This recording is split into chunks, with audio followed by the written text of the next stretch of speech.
So, Genius. yeah, something that you say is like make sure that if you have cash, make sure you put it to the side and be prepared, right? But Right.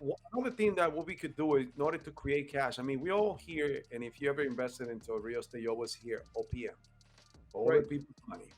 You know what? A credit is OPM too. It's not your money; it's the bank's money. As a matter of fact, it's your money because you just gave it to the bank, and bank gave it back to you at a higher rate. So it's still OPM. But what I'm trying to say is that you have credit, and if you see the massive companies, the Amazon, the Google, I mean, you name it, all these big companies. What do they do? They sitting on cash, billions of dollars, and what do they do? They still borrow debt.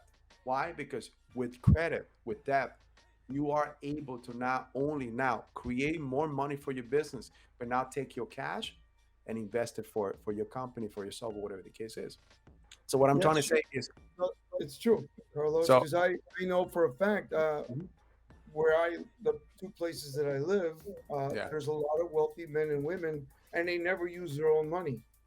never. They negotiate great loans, and like you said, that's why you got to have great credit. You got to clean up your credit, whether it's personal or business, because then you're going to get a better rate and more money, and then you're able to go out and use other people's money to buy things, you know.